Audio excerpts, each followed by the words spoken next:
ಬದುಕನ್ನು ಅರ್ಥ ಮಾಡಿಕೊಂಡವರು ಯಾರೂ ಸಹ ಮೂಢನಂಬಿಕೆಗೆ ಹೋಗೋದಿಲ್ಲ. ಇಡೀ ಪ್ರಪಂಚದಲ್ಲಿ ಅತಿ ಹೆಚ್ಚಿನ ಮೂಢನಂಬಿಕೆಗಳಿರ್ತಕ್ಕಂಥ ದೇಶ ಯಾವುದಾದ್ರೂ ಇದ್ರೆ ಅದು ಭಾರತ ದೇಶ. ಮೂಢನಂಬಿಕೆ ವಿರುದ್ಧ ಬಂದು ನಿಮ್ಮ ಕಾಲ ಮೇಲೆ ಕಾಲು ನಿಂತ್ಕೊಂಡಾಗ ನಿಮ್ಮ ಶಕ್ತಿ ಎಲ್ಲರ ಮೇಲೂ ಶಕ್ತಿ ಇದೆ. ಆದರೆ ಸಂವಿಧಾನ ನಾವು ಮಾಡಿದ್ದೀವಿ, ಯಾಕಂದ್ರೆ ಸಂವಿಧಾನದಲ್ಲಿ ವಿರೋಧವಾಗಿ ಬಹಳ ಜನ ಇದ್ದಾರೆ. ಅದರಲ್ಲೂ ದಕ್ಷಿಣ ಕನ್ನಡದಲ್ಲಿ ಏನು ಕಮ್ಮಿ ಇಲ್ಲ. ಆದರೆ ಸಂವಿಧಾನ ಬಾಬಾ ಸಾಹೇಬ್ ಭೀಮರಾವ್ ಅಂಬೇಡ್ಕರ್ ಅವರು ಹೇಳ್ತಾರೆ, however good constitution may be, if those who are implementing it are not good, it will prove to be bad. However bad constitution may be, if those implementing it are good, it will prove to be good ಅಂತ ಹೇಳಿ. ಯಾಕಂದ್ರೆ ನಮ್ಮ ಸಂವಿಧಾನದಲ್ಲಿ 395 articles ಇರ್ತಕ್ಕಂಥದ್ದು ಸಂವಿಧಾನ ಮಾಡಿದಾಗ ಅದರಲ್ಲಿ ತಿದ್ದುಪಡಿ ಬಂದ ನಂತರ ಅದು 400, 420, 30ವರೆಗೂ ಹೋಗಿದೆ. ಸಂವಿಧಾನದ ಮೂಲಕ ನಾವು ಈ ರಾಷ್ಟ್ರವನ್ನು ಸುಮಾರು 78 ವರ್ಷಗಳ ಕಾಲ ನಡ್ಕೊಂಡು ಬಂದಿದ್ದೀವಿ. ಸಂವಿಧಾನ ಬರೋದಕ್ಕೆ ಮೊದಲು ಬಹಳಷ್ಟು ಜನ ಸಾಮಾಜಿಕ ಕ್ಷೇತ್ರದಲ್ಲಿ ಶಿಕ್ಷಣಕ್ಕೆ ವಂಚಿತರಾಗಿದ್ದರು. ದೇವಸ್ಥಾನದ ಪ್ರವೇಶ ಇರಲಿಲ್ಲ. ದೇವಸ್ಥಾನದಿಂದ 30 ಅಡಿ ದೂರ ಇರಬೇಕಾಗಿತ್ತು. ಕೇರಳದಲ್ಲಿ ಹೆಣ್ಮಕ್ಳು ಮೈ ಮೇಲೆ ರವಕೆ ಹಾಕೊಳ್ಳಂಗಿಲ್ಲ.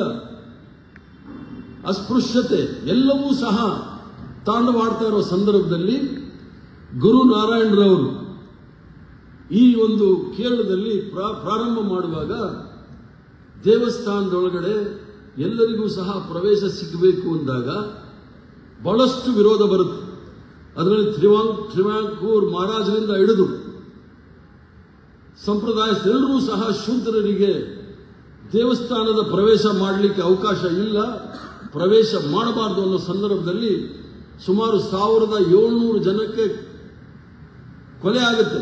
ದೇವಸ್ಥಾನದೊಳಗೆ ಹೋದ್ರು ಅಂತ ಹೇಳಿ ಹೊಡೆದು ಸಾಯಿಸ್ತಾರೆ. ಆದ್ರೂ ಸಹ ಧೃತಿ ಕೆಡದೆ, ಯಾರ ಮೇಲೂ ಸಹ ದ್ವೇಷ ಸಾಧನೆ ಮಾಡದೆ ಗುರು ನಾರಾಯಣರವರು ನಾವು ಇದು ಸಂಪ್ರದಾಯಸ್ಥರ ಶಿವಲಿಂಗ ಅಲ್ಲ, ಇದು ಶೂದ್ರರ ಶಿವಲಿಂಗ, ಶಿವ ಇದನ್ನ ನಾವು ಪ್ರತಿಷ್ಠಾಪನೆ ಮಾಡ್ಕೊಂಡು ನಾವು ಬರ್ತೀವಿ, ನೀವು ಯಾರು ಬರಬೇಡಿ, ಏನು ತೊಂದರೆ ಇಲ್ಲ ಅಂತ ಹೇಳಿ ಹಿಂದೂ ಧರ್ಮದೊಳಗಡೆ ಸುಧಾರಣೆ ಮಾಡಿ ಸಮಾಜ ಸುಧಾರಣೆಗೆ ಬೇರೆಯವರಾಗಿದ್ರೆ ಎಷ್ಟೊತ್ತಿಗೆ ಅವರು ಇಸ್ಲಾಂ ಧರ್ಮಕ್ಕೋ ಕ್ರೈಸ್ತ ಧರ್ಮಕ್ಕೋ ಸೇರಿರತಕ್ಕಂಥ ಬಹಳ ಉದಾಹರಣೆಗಳಿದೆ.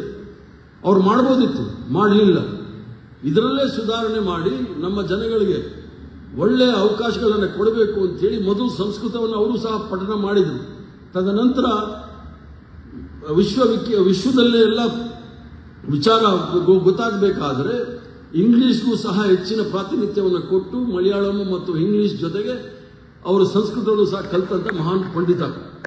ಆದ್ರಿಂದ ಅವ್ರು ಹೇಳ್ತಕ್ಕಂಥದ್ದು ಏನು ಅಂತ ಹೇಳಿದ್ರೆ, ಈ ಕೆಳವರ್ಗದವರಿಗೆ ಸಹ ಅರವಿಂದಪುರಂ ಅಂತ ಹೇಳಿ ಅಲ್ಲಿ ಒಂದು ದೇವಸ್ಥಾನವನ್ನು ಸ್ಥಾಪನೆ ಮಾಡಿ ಎಲ್ಲರಿಗೂ ಸಹ ಒಂದು ಶಾಂತಿ ನೆಮ್ಮದಿಯಿಂದ ಬದುಕಕ್ಕೆ ಅವಕಾಶ ಮಾಡಿಕೊಟ್ಟಂತ ಮಹಾನ್ ದಾರ್ಶನಿಕ ಗುರು ನಾರಾಯಣರವರು. ಇವತ್ತು ಅಲ್ಲಿ SNDP ಅಂತಿದೆ, ಶ್ರೀ ನಾರಾಯಣ ಗುರು ಧರ್ಮ ಪ್ರತಿಷ್ಠಾಪನಾ ಅಂತ ಹೇಳಿ ಸುಮಾರು 117 ಶಿಕ್ಷಣ ಸಂಸ್ಥೆಗಳಿದೆ. ಅದರಲ್ಲಿ ಇಂಜಿನಿಯರಿಂಗ್ ಕಾಲೇಜು ಇದೆ, ಮೆಡಿಕಲ್ ಕಾಲೇಜ್ ಇದೆ. ಇವೆಲ್ಲವನ್ನೂ ಸಹ ಅವರಲ್ಲಿ ಮಾಡಿರ್ತಕ್ಕಂಥದ್ದು ನೋಡಿದಾಗ ಶಿಕ್ಷಣಕ್ಕೆ ಎಷ್ಟು ಒತ್ತನ್ನು ಕೊಟ್ಟರು ಅಂತ ಹೇಳಿ ಅವ್ರು ನೋಡಿದ್ರು. ಆದ್ರಿಂದ ಆ ಒಂದು ದೇವಸ್ಥಾನಕ್ಕೆ ಯಾಕೆ ನಾನು ವಿವೇಕಾನಂದ ಅವ್ರು ಹೇಳಿದೆ ಅಂತ ಹೇಳಿದ್ರೆ, ಆ ದೇವಸ್ಥಾನಕ್ಕೆ ಹೋಗಬೇಡಿ ಅಂತ ಯಾರು ಇಸ್ಲಾಂ ಧರ್ಮದವರು, ಕ್ರಿಶ್ಚಿಯನ್ ಧರ್ಮದವರು, ಬೌದ್ಧ ಧರ್ಮದವರು, ಜೈನ್ ಧರ್ಮದವರು ಹೇಳಲಿಲ್ಲ. ದೇವಸ್ಥಾನದೊಳಗಡೆ ಹೋಗಬೇಡಿ ಅಂತ ಹೇಳಿ ಒಂದು ಹಿಂದೂ ಧರ್ಮದವರು ಇನ್ನೊಬ್ಬ ಹಿಂದೂ ಹೇಳ್ತಾರೆ, ನೀನು ಆ ದೇವಸ್ಥಾನದ ಒಳಗಡೆ ಹೋಗೋ ಹಕ್ಕಿಲ್ಲ ಅಂತ ಹೇಳಿ. ಆಗಲೇ ಗುರುನಾರಾಯಣರವರು ಹೇಳ್ತಾರೆ, ಯಾವುದಾದ್ರೂ ದೇವರ ದೃಷ್ಟಿನಲ್ಲಿ ಭೇದ ಭಾವ ಇದ್ರೆ ಅವನು ದೇವರಾಗಕ್ಕೆ ಸಾಧ್ಯನೇ ಇಲ್ಲ ಅಂತ ಹೇಳಿ. ಆದ್ರಿಂದ ಈ ದೇಶದಲ್ಲಿ ಬಸವಣ್ಣ ಆಗಲಿ ಅಥವಾ ನಮ್ಮ ಗೌತಮ್ ಬುದ್ಧ ಅವರಾಗಲಿ ಎಲ್ಲರೂ ಸಹ ಇದನ್ನೇ ಪ್ರತಿಪಾದನೆ ಮಾಡಿದವರು. ಮಾನವೀಯತೆ ದೃಷ್ಟಿ ಇಟ್ಕೊಂಡು ನಾವು ಜೀವನವನ್ನು ಸಾಗಿಸ್ತಕ್ಕಂತಹ ಶಿಕ್ಷಣವನ್ನು ಕೊಡಬೇಕು ಅಂತೇಳಿ ಬಹಳಷ್ಟು ಪ್ರಯತ್ನ ಮಾಡಿದಂಥದ್ದು ನಾವು ಈ ಇತಿಹಾಸವನ್ನು ನೋಡಿದ್ದೀವಿ. ಆದರೆ ನನ್ನ ಅನಿಸಿಕೆ ಏನು ಅಂತ ಹೇಳಿದ್ರೆ, ಮಕ್ಕಳು ವಿದ್ಯಾಭ್ಯಾಸ ಶಿಕ್ಷಣ, ನೀವು ಸೈನ್ಸು, ನನ್ನನ್ನು BCom ಮಾಡಿಸಿದ್ರು. ನನಗೆ MBS ಕಾಲೇಜ್ ಅಂತ ಪ್ರತಿಷ್ಠಿತವಾದ ಕಾಲೇಜ್. ನಾನೇನು ಫಸ್ಟ್ ರ್ಯಾಂಕ್ ಸ್ಟೂಡೆಂಟ್ ಅಲ್ಲ. ಆದರೆ ಇಡೀ ದೇಶ ಪ್ರಪಂಚವನ್ನು ಸುತ್ತಿ ದೇಶ ಹೇಗಿದೆ ಅಂತ ನೋಡಿದಾಗ ಗೊತ್ತಾಗುತ್ತೆ. ಕೋಶ ಪುಸ್ತಕ ಓದೋದಕ್ಕಿಂತ ಕೋಶ ಓದಿದಾಗ ಬಹಳಷ್ಟು ಗೊತ್ತಾಗುತ್ತೆ ಅಂತ ಹೇಳಿ, ಆದ್ರಿಂದ ನೀವು ಆದಷ್ಟು ಸಾಮಾಜಿಕವಾಗಿ ದಿವಸ ಓದೋದು ಬೇಕಾಗಿಲ್ಲ. ಬಿಡುವಿದ್ದಾಗ ಶನಿವಾರ ಭಾನುವಾರ ಯಾವುದಾದ್ರೂ ಒಳ್ಳೆ ಬುಕ್ ಒಂದು ತೆಗೆದುಕೊಂಡು ಪುಸ್ತಕವನ್ನು ತೆಗೆದುಕೊಂಡು ಸಮಾಜದಲ್ಲಿ ಇರ್ತಕ್ಕಂಥ ಅಂಕುಡೊಂಕುಗಳನ್ನು ಯಾವ ರೀತಿ ನಾವು ಸರಿ ಮಾಡ್ಬೋದು ಅಂತ ಹೇಳಿ ಮಾಡಿದಾಗ ಮಾತ್ರ ಸಾಧ್ಯ. ಯಾಕಂದ್ರೆ ನಮ್ಮ ಕೈಲಾಗೋದಿಲ್ಲ. ನಾವು ವಿದ್ಯಾರ್ಥಿ ದಶೆಯಿಂದ ಏನೇನು ಮಾಡಿದ್ವಿ ಅದು ಬೇರೆ. ಈಗ ಮುಂದಿನ ಭವಿಷ್ಯ ನಿಮ್ಮದು. ನಿಮ್ಮ ಭವಿಷ್ಯ ಉಜ್ವಲವಾಗಿರಬೇಕಾದ್ರೆ ನಿಮ್ಮ ದೇಶ ಮತ್ತು ರಾಜ್ಯ ಮತ್ತು ಜಿಲ್ಲೆ ಶಾಂತಿ ನೆಮ್ಮದಿಯಿಂದ ಬಾಳಬೇಕಾದ್ರೆ ಏನೇನು ಮಾಡಬೇಕು, ಅದಕ್ಕೆ ಏನೇನು ಆಗಬೇಕು, ಮೂಢನಂಬಿಕೆಯಿಂದ ಯಾವ ರೀತಿ ದೂರ ಇರಬೇಕು ಅಂತ ಹೇಳಿ ನೋಡಬೇಕು.